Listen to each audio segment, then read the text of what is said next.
Most people do not realize how truly remarkable my life has been.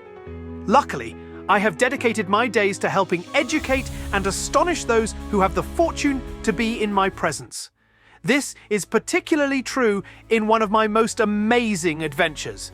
This adventure, although based on my personal recollections, was one of the few that were actually out of this world. I tell you this story, and although it may be hard to believe its authenticity, believe me when I say that it is as authentic as I have told any story at any time.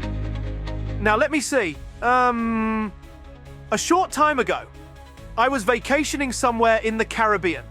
I had been having a marvelous day sunbathing under the warm Caribbean sun, when out from nowhere I noticed a darkness fill my surroundings. As I pulled the eye shade from my eyes, I discovered that once was a beautiful sunny day on the beach had made a drastic turn to being nighttime on the beach. I also noticed that the sun was missing. I mean, it was there, but something was blocking it. I knew instantly that only one item was exactly the right size and distance from the Earth that could block the sun's rays from reaching us: the moon! But why was it there now? There was no total eclipse expected for years. Pondering this situation, I decided to make a phone call to an old dear friend. He ran a space engineering company and was one of the smartest people I knew. Hello, Alan. This is Professor Polly. Sorry, but who are you? Professor Polly from, The Adventures of Professor Polly. Perhaps saying we were old friends was stretching the truth a little. Oh yes, you are that crazy toucan that tells a bunch of stories. Well, I don't know about the crazy part, but yes, I am the adventurer extraordinaire. Tell me, are any of these stories true? Well, as far as you know, they are. Now let's get on to the important part. I suppose you're calling about the surprising total eclipse we are experiencing. Yes, exactly. What caused this and how can I help? As far as your help. Well, you're a bird, so I don't think you could help much. Well, that was unnecessary. Well, we aren't sure right now, but we think shift in the magnetic poles may be to blame. Now we're getting somewhere. It sounds like I need to fly there and see what I can do to get the moon back where it belongs.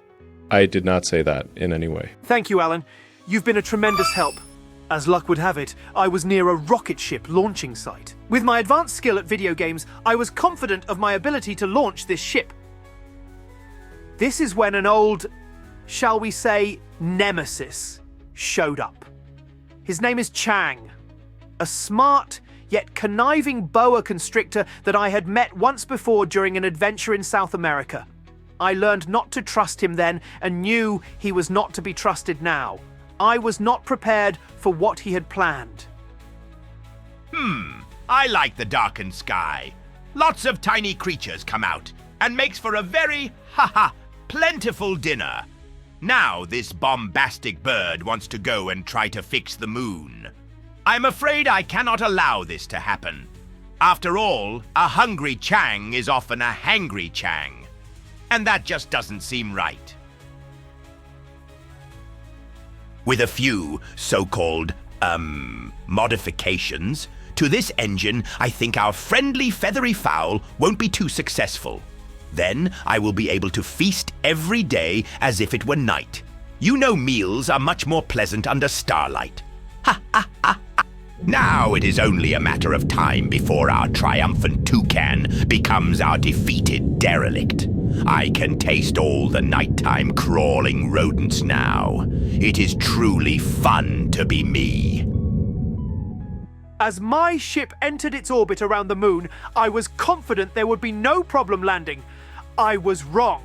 Just then, I heard a loud blast and all the lights in the console started to blink and beep. The ship itself was out of control. With my quick thinking and understanding of the ship, I was able to eject myself in the safety pod just before it was going to hit the surface of the moon. Escaping just in time, I noticed that the force of the rocket ship hitting must have caused a shock on the moon, because at that time, the moon slowly began to move, allowing sunlight to once again shine through to Earth. As I walked along the sunny beach once again, I noticed people returning to normal everyday life. However, there was one creature that seemed a little depressed. Yes, I'm depressed. That meddlesome pompous avian ruined my dinner. Someday I will have my revenge, and that frolicking fowl won't be expecting it.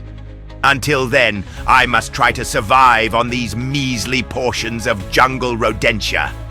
Life is so unfair. Well, this concludes yet another fairly accurate account of an adventure that I thought you would like to hear. Any resemblance to any characters, real or imagined, is totally a coincidence. I, Professor Polly, hope you enjoyed this latest escapade. Until next time, please check out some of our other videos right here on the Polly's Pet TV channel.